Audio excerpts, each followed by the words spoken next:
ସ୍ୱର୍ଗତ ପ୍ରଧାନମନ୍ତ୍ରୀ ଯେକି ଦେଶର ଯୋଉଭଳି ଭାବରେ ସେ ତାଙ୍କ ପ୍ରଧାନମନ୍ତ୍ରୀତ୍ୱ ସମୟରେ ଦେଶକୁ ଯୋଉଭଳି ଆଗେଇ ନେଇଥିଲେ, ଦେଶ ସେତେବେଳେ ଯୋଉଭଳି ଦୁଆଳିଆ ଅବସ୍ଥାରେ ଥିଲା, ଅର୍ଥନୀତି ଅଭାବ ଅନାଟନ ଭିତରେ ଥିଲା, ସେତେବେଳେ ସ୍ୱର୍ଗତ ପ୍ରଧାନମନ୍ତ୍ରୀ ଡକ୍ଟର ମନମୋହନ ସିଂ ସିଏ ମଧ୍ୟ ଦେଶକୁ ଆଗେଇ ନେବାକୁ ଅର୍ଥନୀତି ଆଗେଇ ନେବା ଉଦ୍ୟମ କରିଥିଲେ ଏବଂ ଦେଶକୁ ଆଗକୁ ନେଇଥିଲେ।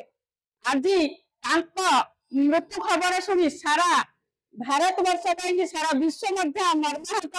ତେଣୁକରି ସେଇ ପରିପ୍ରେକ୍ଷୀରେ ଆଜି ବିଞ୍ଝାରପୁର କଂଗ୍ରେସ କମିଟି ତରଫରୁ ଆଜି ଆମେ ଅତ୍ୟନ୍ତ ମର୍ମାହତ ଏବଂ ଗୋଟେ ଶୋକ ସଭା ତାଙ୍କ ଉଦ୍ଦେଶ୍ୟରେ କରାଯାଇଛି ଏବଂ ତାଙ୍କର ଗଭୀର ଶ୍ରଦ୍ଧାଞ୍ଜଳି ଜଣାଇଛୁ ଏବଂ ତାଙ୍କର ଅମର ଆତ୍ମାର ସଦ୍ଗତି କାମନା ମଧ୍ୟ କରିଛୁ।